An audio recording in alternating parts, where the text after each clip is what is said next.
it's Katrina and today I have 25 bookish facts about me. I was tagged by the lovely Hannah over at A Cup of Wonderland. Thank you for tagging me. I'm excited to do this video, even though it might not seem that way because it took me so long, but here I am. I'm ready.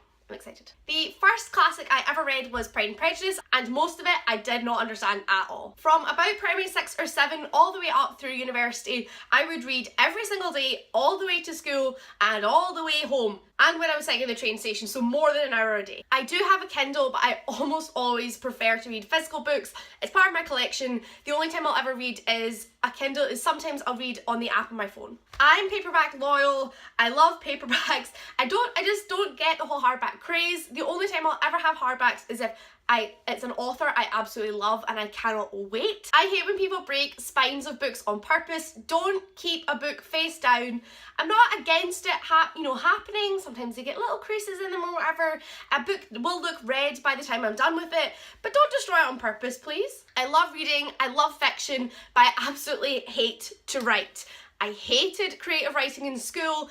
Essays are always my downfall. Though I own a lot of books and I love buying books, I'm pretty strict about never owning more than 50 fiction books that I haven't read. I wish it was as normal to pull out a novel in a social situation as it is to just sit on your phone. Whenever I can't get to sleep at night, and this has been for almost my whole life, I've listened to an audiobook, particularly a familiar audiobook that I just listen to and can fall asleep to, and I don't have to keep up with the plot too heavily.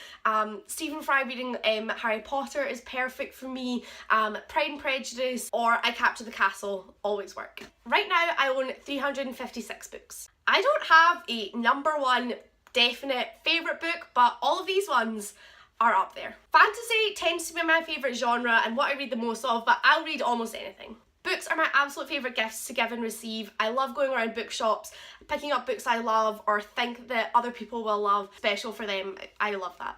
I'm always carrying a book with me. I take a book with me every single day to work, and I think I've probably managed to actually read a book at work 3 times in the 6 months I've been there, but I can't be caught without one. I'll always have a book in my bag. I've been watching BookTube since 2012. My first booktuber was Priscilla over at The Readables.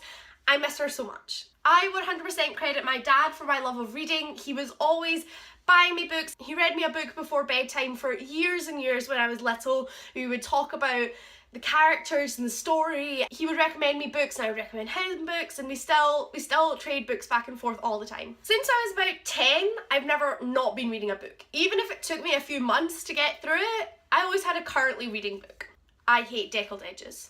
I prefer to read large chunks at a time. I'll rarely just grab 5 minutes with a book. Usually I'm there for more than an hour. I think I might finally be outgrowing young adult novels. Very sad to say, but for a lot of 2016, I was quite disappointed by the young adult novels I read, even the ones which everyone else seems to love. When I was younger, I was a total pain to my parents. They could never keep me in books, especially when we were on holiday. They would buy me a thick book and hope that it would last me till the end. And I remember reading Eldest by Christopher Paolini in about 3 days. And but they would never discourage me from reading. I would tend to break the bank and my back on holiday with the number of books we'd have to carry around. I really like owning multiple copies of a book I love. I have 2 Wuthering Heights, I have 3 or 4 Pride and Prejudices, I've got 2 Jane Eyres, 2 A Passage to India's, I have 2 Anna Karenina's, and I have another one in my sights. And I have more Harry Potters than I could possibly count. I generally read almost exactly a page a minute of your average type font adult literary fiction novel. I love going into physical bookshops. I sometimes do order from Amazon, but I love supporting actual physical shops. I tend to go into Waterstones most often because that's what's near me, but I love an independent bookshop as well. I love foils, I love Daunt books, and I love Toppings in St Andrews is probably my favourite bookshop. So that was 25 bookish facts about me. This is probably going to be one of the quickest videos I've posted in a long time. My previous video is a review of Anna Karenina, and my next video is a review of Purple Hibiscus by Chimamanda Ngozi Adichie. If you'd like to subscribe to see that. You can also follow me on Goodreads, Instagram and Twitter, all of which are linked below. Thanks for watching. Bye.